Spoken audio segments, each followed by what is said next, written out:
ladies and gentlemen. Today we gather to reflect on a topic that stirs the imagination and ignites the shadows of the mind: demonology. At first glance, it may seem to be the study of evil, of dark forces that haunt the pages of ancient texts and the corners of our nightmares. But let us, for a moment, step beyond the realm of folklore and consider what these demons truly represent. When we hear the word demon, we often think of it being an external force, a creature bent on causing harm. But what if these demons are not entities that exist outside of us? What if they are not separate beings to be vanquished in the distant dark corners of some forgotten world, but reflections of our own inner struggles? You see, the true nature of evil, if we can even call it that, is not so much an external force, but an internal one. Demons are not only supernatural, they are psychological. They are the embodiment of our unresolved conflicts, our fears, our desires, those parts of ourselves that we deny or suppress. The demon, in this sense, is a mirror. It holds up the aspects of our nature that we have not yet accepted, the parts of ourselves that we would rather not face. In this journey, we encounter what some may call the shadow self, a term popularized by Carl Jung. The shadow is that unconscious part of us that we try to ignore, the aspects of our personality that don't fit into the story we wish to tell ourselves about who we are. The demon, then, is the embodiment of this shadow, a projection of all the qualities we wish to reject, and the battle against the demon, the fight for purity and goodness, is in many ways a battle against ourselves. But what if this battle is an illusion? What if there is no true enemy, no real adversary in the demon we fear? What if the demon is not something to defeat, but something to understand? We often externalize our inner turmoil, giving it form in the shape of a demon, a figure that can be confronted, named, and understood. But the truth is, the demon's power comes not from its own strength, but from our belief in it. It is our fear, our attention, and our energy that fuel its existence in our minds. The moment we give the demon our focus, we give it life. The moment we believe it has power over us, it does. But demons, like all things, are transient. They shift form over time. The demons of the past are not the same as those of the present. The demons of fear and superstition that once walked our cultural landscapes are now replaced with new ones, those of doubt, anxiety, and the shadow of modern life. They evolve with us. And so the question becomes, how do we relate to these evolving forces? Perhaps the key is not in rejecting the demon, but in integrating it. Rather than exercising it from our consciousness, what if we invited it to become a teacher? What if we learned to understand the wisdom in the demon's message? What does the demon reveal about the nature of our desires, our fears, and our limitations? Imagine for a moment that demons are not malevolent forces, but energies, forces within us that arise when we are out of alignment with our true nature. Fear, anger, greed, envy, these are all energies that can be seen as demonic. But rather than trying to push them away, what if we use them to fuel our personal growth? What if the power of the demon is not in its capacity to harm us, but in its ability to awaken us to the hidden energies that lie within? And so we come to an important realization: the true path to understanding the demon is not through rejection, but through reconciliation. To reject the demon is to reject a part of ourselves, and in doing so we deny our wholeness. But when we reconcile with the darkness, when we accept that the demon and the divine are both part of the same spectrum of experience, we begin to see the world and ourselves differently. We learn that the dance of light and dark, of order and chaos, is not something to fight against, but something to embrace. In the end, the study of demonology is not a study of evil at all.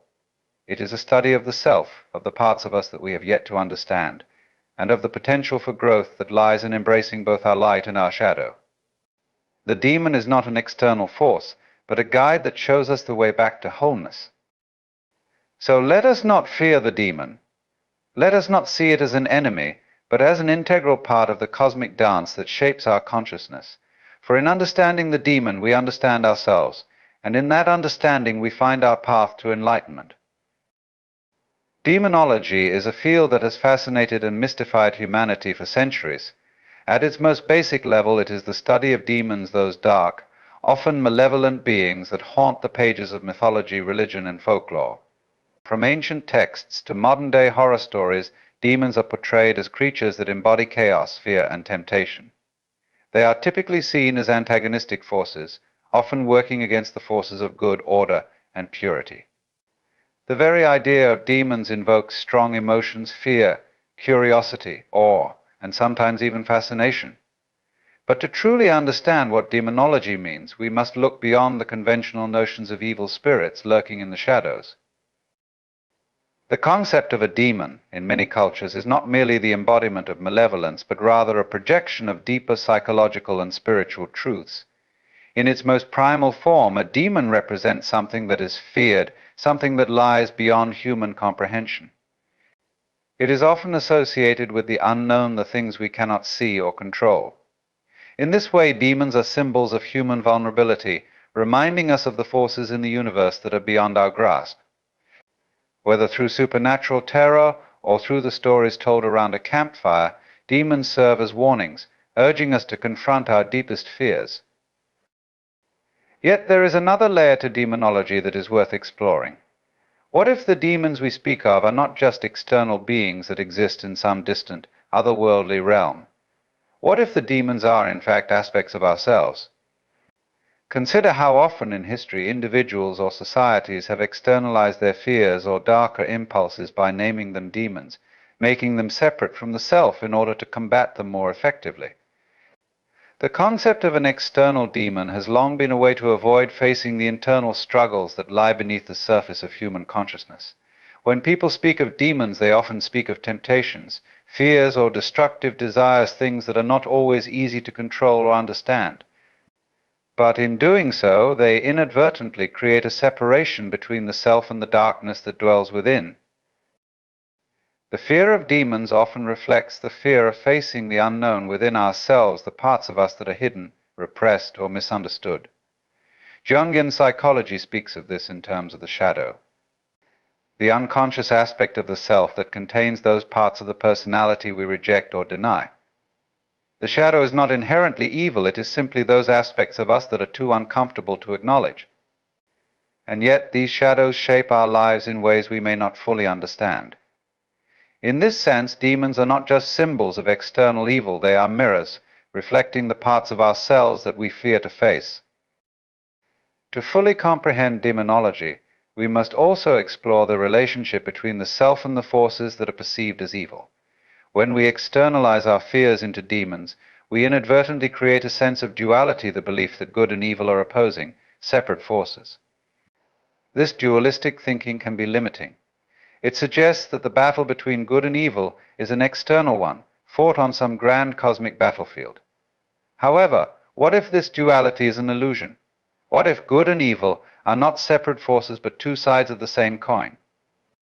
The demon then becomes not an adversary to be vanquished, but a force to be understood, a necessary part of the human experience that provides contrast and depth to the journey of life. The study of demonology, then, invites us to look inward as much as outward. It challenges us to confront the darker, hidden aspects of our own consciousness and to ask ourselves, what do our demons represent? What is it that we fear, and why? By understanding our demons, we begin to understand ourselves. And in doing so, we may find that they are not so much malevolent entities to be feared and defeated, but powerful symbols, guides on our path to deeper self-awareness and spiritual growth. Demonology, in this sense, becomes less a study of evil and more a study of the human condition, of the forces that shape our understanding of who we are and what we are capable of becoming. It is not just the study of demons, but the study of the soul. The nature of evil has been a topic of intense debate and reflection for millennia. Philosophers, theologians, and mystics alike have pondered its origins, its purpose, and its manifestation in human experience. To understand the nature of evil, we must first ask, what is evil, and where does it come from? Evil, in its simplest form, is often perceived as the opposite of good, a force that seeks to disrupt order, harmony, and balance in the world. It is a concept deeply embedded in human consciousness, representing all that is feared, resisted, or denied. However, the question remains, is evil something external, a force that exists beyond the human experience, or is it something that arises from within us, a product of our own inner turmoil and misunderstanding? Many traditions have characterized evil as an external force, often embodied in supernatural entities such as demons, devils, or dark gods. In these belief systems, evil exists as a competing force against the divine or the good. It seeks to corrupt, destroy, and lead astray. This dualistic view presents the world as a battleground between opposing forces, with good and evil locked in an eternal struggle. The forces of evil in this view are typically seen as corrupting influences, tempting individuals away from purity and righteousness. In religious texts, Satan or the devil is often cast as the ultimate representation of evil, tempting humanity to sin, corrupting the soul, and driving individuals to moral destruction. In this view, evil exists as something external, separate from the self, a force that must be fought and overcome.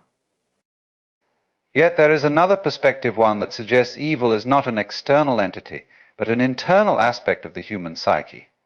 In this view, evil is not something separate from us, but rather a reflection of our own inner conflicts, fears, and desires. The philosopher Friedrich Nietzsche famously declared, "Whoever fights monsters should see to it that in the process he does not become a monster." In other words, when we externalize evil, we may fail to confront the darkness within ourselves. Evil, then, is not necessarily a force outside of us, but is instead something that arises when we disconnect from our true nature, when we allow our unchecked impulses, desires, and fears to govern our actions. It is the result of our disconnection from the divine, from our higher selves, and from the deep sense of interconnectedness with all things. In this sense, evil can be understood as a manifestation of ignorance or a lack of awareness. When we are unaware of the deeper layers of our consciousness, when we operate from a place of fear, selfishness, or desire for power, we are more likely to engage in actions that can be considered evil.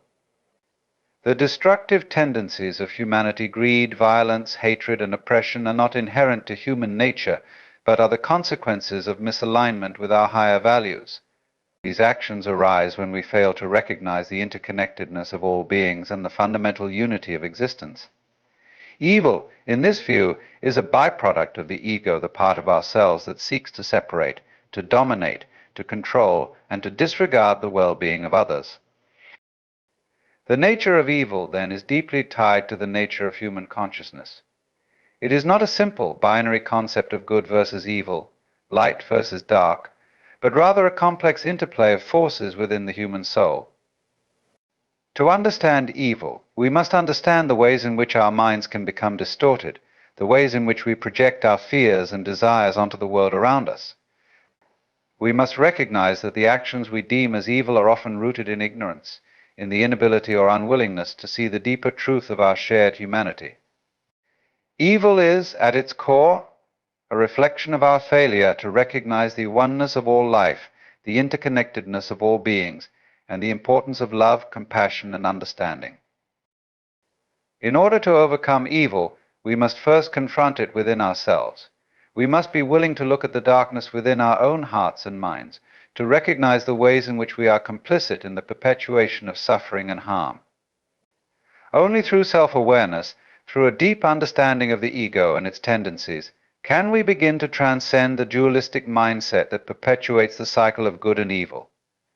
By embracing compassion, mindfulness, and a sense of interconnectedness with all life, we can begin to heal the divisions within ourselves and, in turn, heal the divisions in the world around us. The nature of evil, then, is not something that can be eradicated through external means alone, but something that must be transformed from within.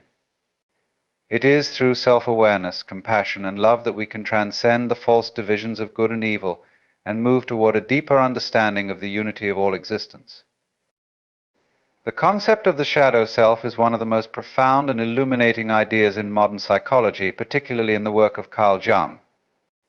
It refers to the unconscious aspects of our personality that we either deny or suppress because they do not align with the image we want to project to the world.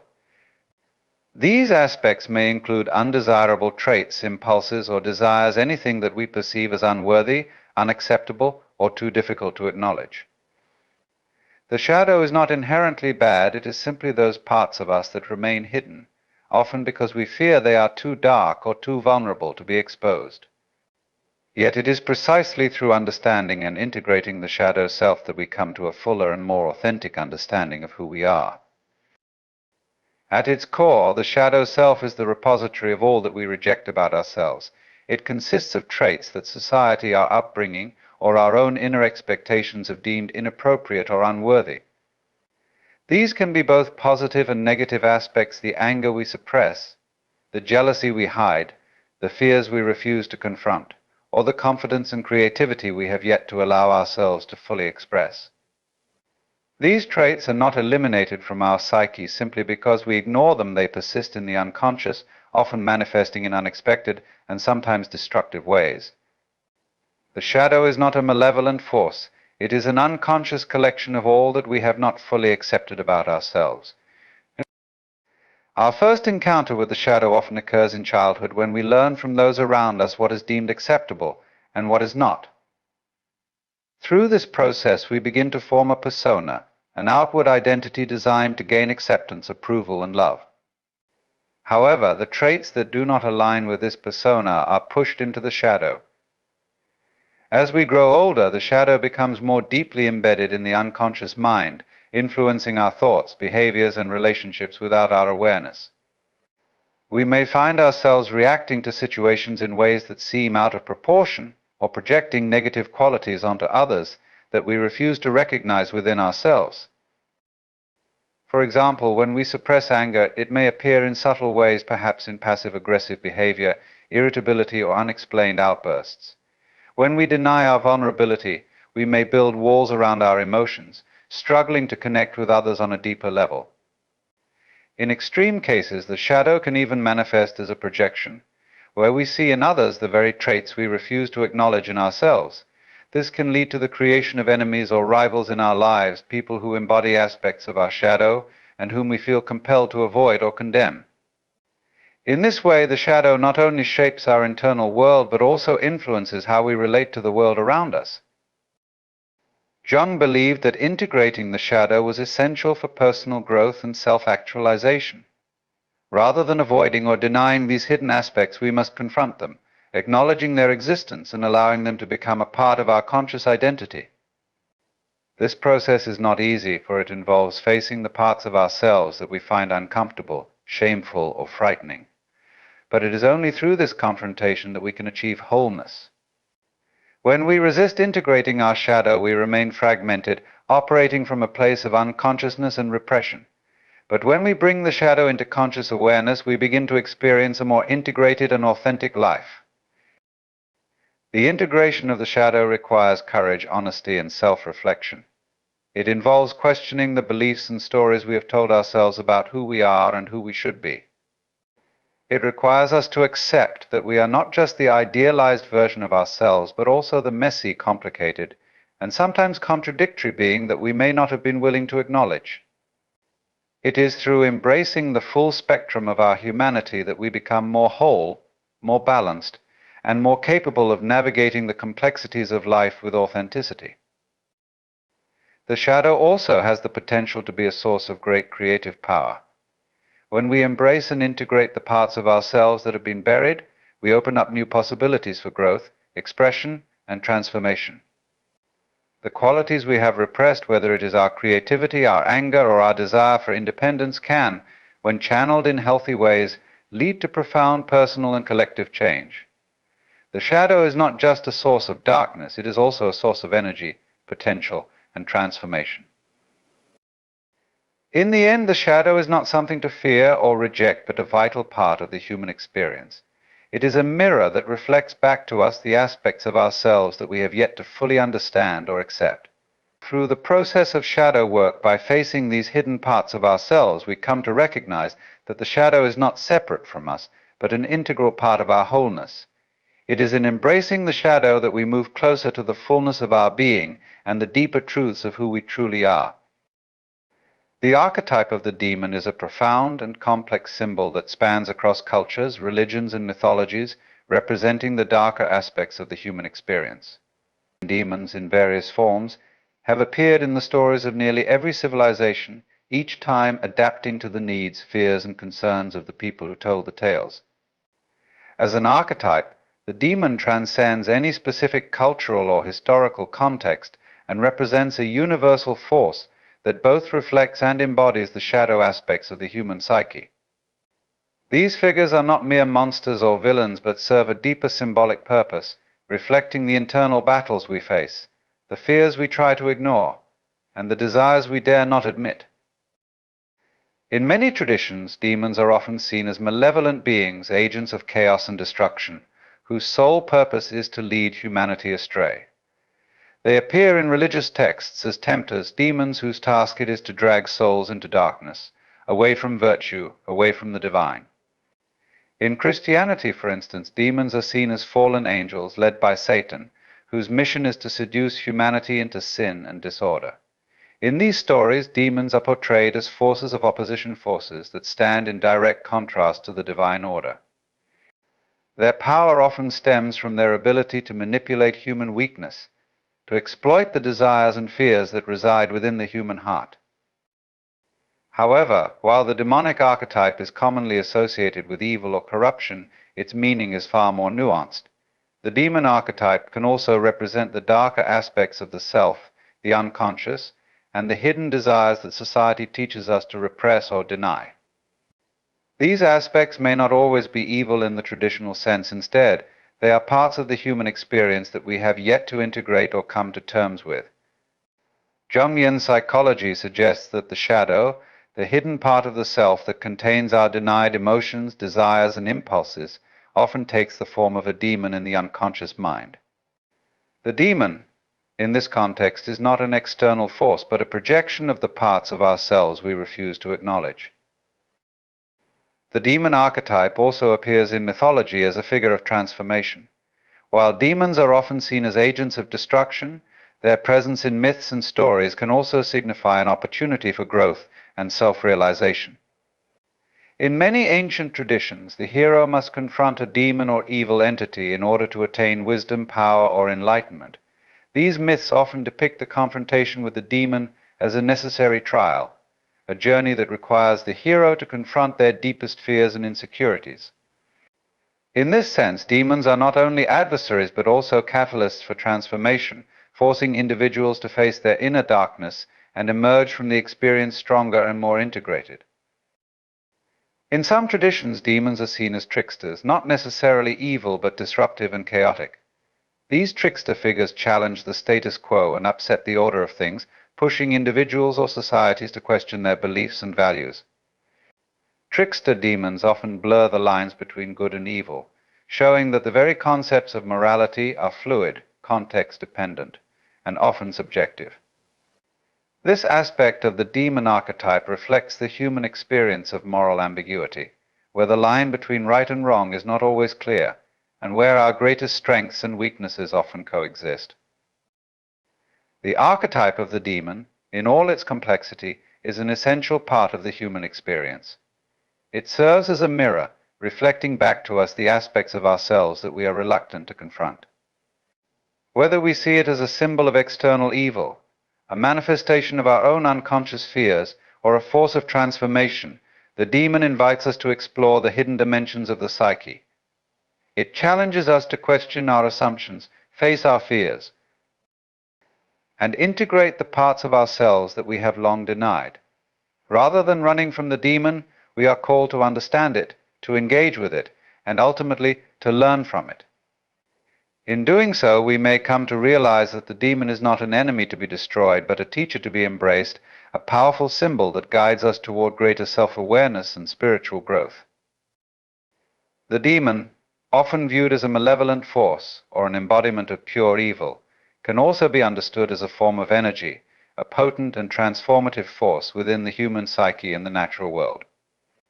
Rather than being something external to us, the demon as energy represents a raw, untamed power that exists both within and around us.